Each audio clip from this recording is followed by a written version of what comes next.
គោរពជំរាបសួរលោកពូអ្នកមីងអ៊ំប្រុសអ៊ំស្រីលោកយាយលោកតា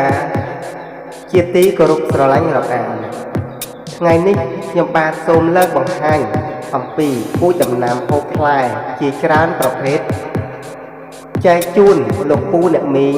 និងអ៊ំប្រុសអ៊ំស្រីសម្រាប់ដាំជាលក្ខណៈគ្រួសារឬជាឧស្សាហកម្មយើងខ្ញុំមានពូជដំណាំដែលមានគុណភាពជាច្រើនប្រភេទដូចជាពូជមៀនឬតង្កែនទុរេនស្លាតឺដូងក្រអូបឫស្សីពេញពងឫស្សីផ្អែមក្រូចសើចខ្នុរស្អំចន្ទីកៅស៊ូនិងពូជដំណាំហូបផ្លែជាច្រើនប្រភេទទៀតបើប្រសិនជាលោកពូអ្នកមីងអ៊ំប្រុសអ៊ំស្រីមានបំណងឬក៏ខ្វះពូជចង់ដាំទៅលើ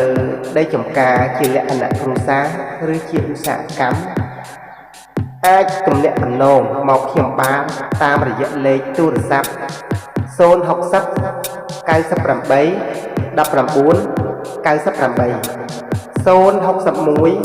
98 19 98 និង069 98 19 98សូមអរគុណ